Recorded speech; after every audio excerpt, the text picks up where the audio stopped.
Creating a Natural Environment by Coxon and Tracy Ranta.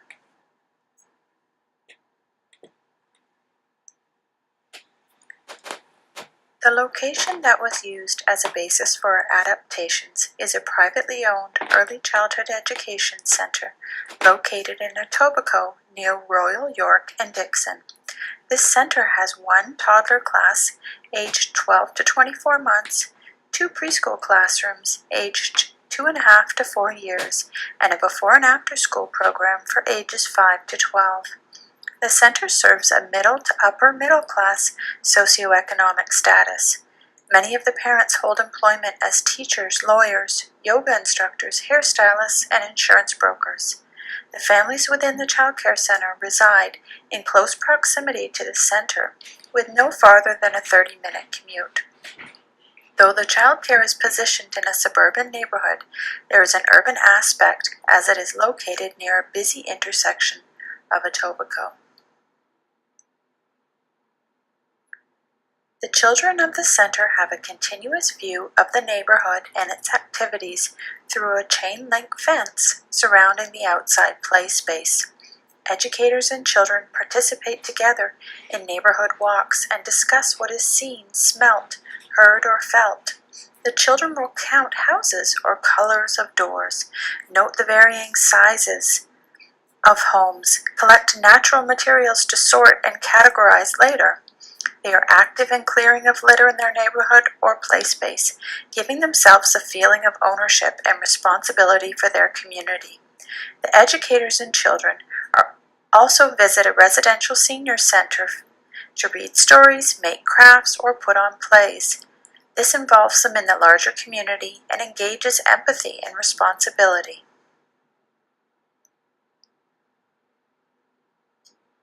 The findings that were deemed most important regarding children and their interaction with nature was the outdoor play space. This is the space where the children have the most opportunity for natural and child-led exploration. The space allows for a higher level of free observation to see children's enjoyment and development in nature and see where further encouragement is needed. Strengths of the existing space.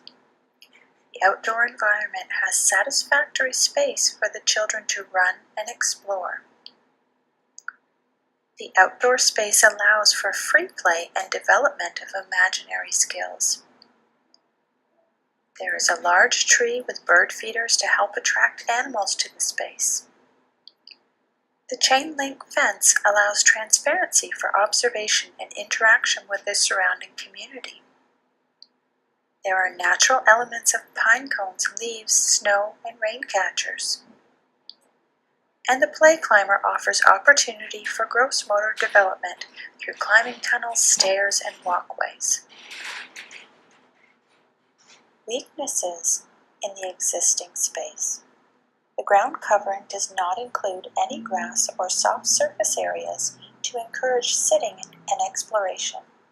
The ground is covered in mulch, and though this is a natural gardening element, it does not allow for much natural flora to grow. The play space only includes one large maple tree, with no area to sit and explore. There is a large man-made structure in the center of the play space, which restricts growth of natural elements. The ratio of man-designed toys is significantly higher than the naturally occurring elements. Our overall recommendation for this suburban-urban located center is to increase the natural elements in the outdoor play space that children can freely explore and interact with. In an urban-suburban setting, the naturally occurring areas can be difficult to find. Moore and Marcus noted, natural elements must be intentionally created. Engage urban planning and landscape architecture. Cedar hedges and small trees have been added to provide depth and dimension to the overall space, while reducing noise from the busy roadway on the north end.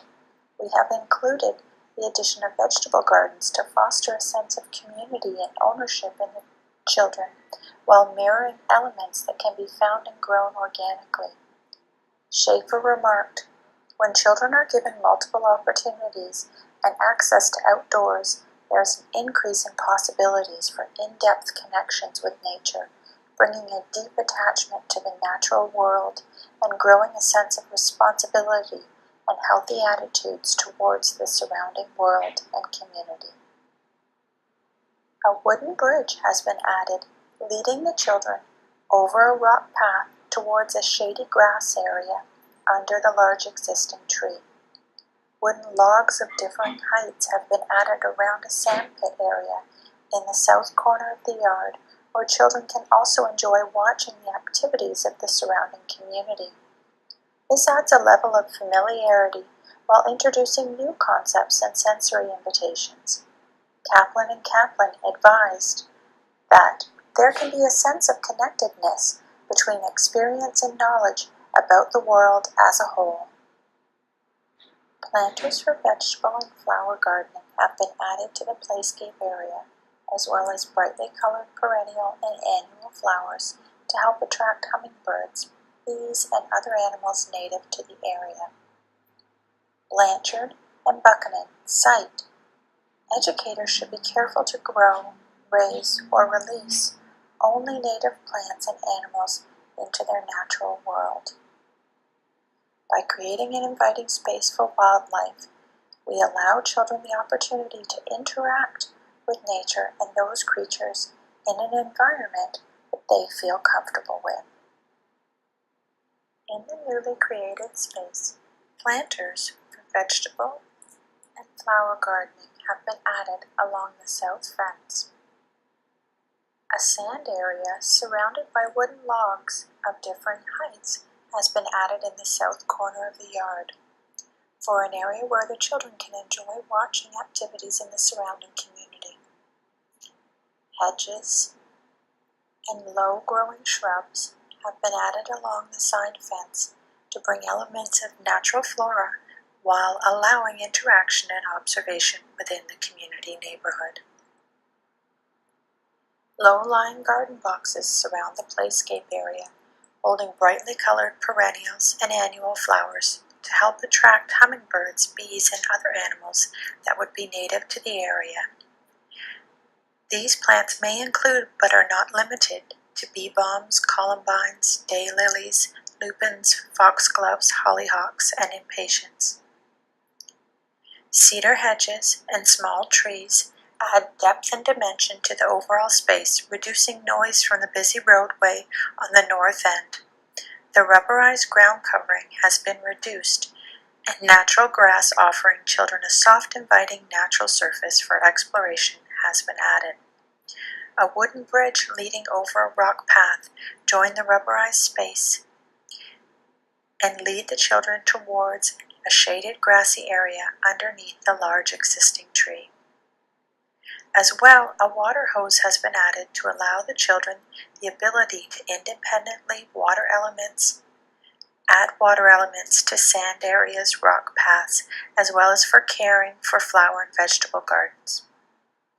Strengths of the new design. We will have an increase of natural elements and materials. The new space introduces and invites children to experience and explore organic gardens. It fosters the play-based curriculum and sense of community, ownership, and responsibility. It helps to encourage growth and habitation of native flora and animals into the space. Limits the use of man-made toys and materials. And it uses different materials and heights to encourage balance and gross motor skill development, while providing opportunity for more imaginative and social play. Noted weaknesses of the new space.